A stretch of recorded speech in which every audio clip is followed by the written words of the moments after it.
Mango dragon fruits বোবা। So এটা অনেক পপুলার একটা ড্রিঙ্কস ইন স্টারবাক। সো স্টারবাকে আমি গিয়েছিলাম, যাওয়ার পরে আমি এই বোবাটা অনেক পছন্দ করছি। কারণ হচ্ছে আমি ওদের জিজ্ঞাসা করছিলাম তোমাদের কি কি টাইপের বোবা আছে। তারা বলল নতুন একটা ড্রিঙ্কস আসছে, সেটা হচ্ছে ম্যাঙ্গো ড্রাগন ফ্রুটস বোবা। এটা আমি কখনোই ট্রাই করি না, আগে কখনো ট্রাই করি না, সো আজকে ট্রাই করব। এটা আমার কাছে খাওয়ার পরে ভালোই লাগছে। এটার মধ্যে মেনলি বোবা, ইজি পফ বোবা যেটা সেটা, তারপরে হচ্ছে mango, dry mango dragon fruits and lemonade.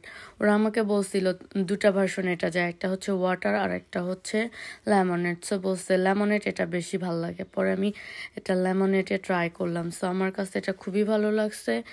And ওরা একটা ড্রাগন ফ্রুটস টপিং দেয় উপরের মধ্যে, এটা হচ্ছে অনেক ক্রাঞ্চি, আমার কাছে ভালো লাগছে। যারা সুইট পছন্দ না করো তাদের জন্য আই থিঙ্ক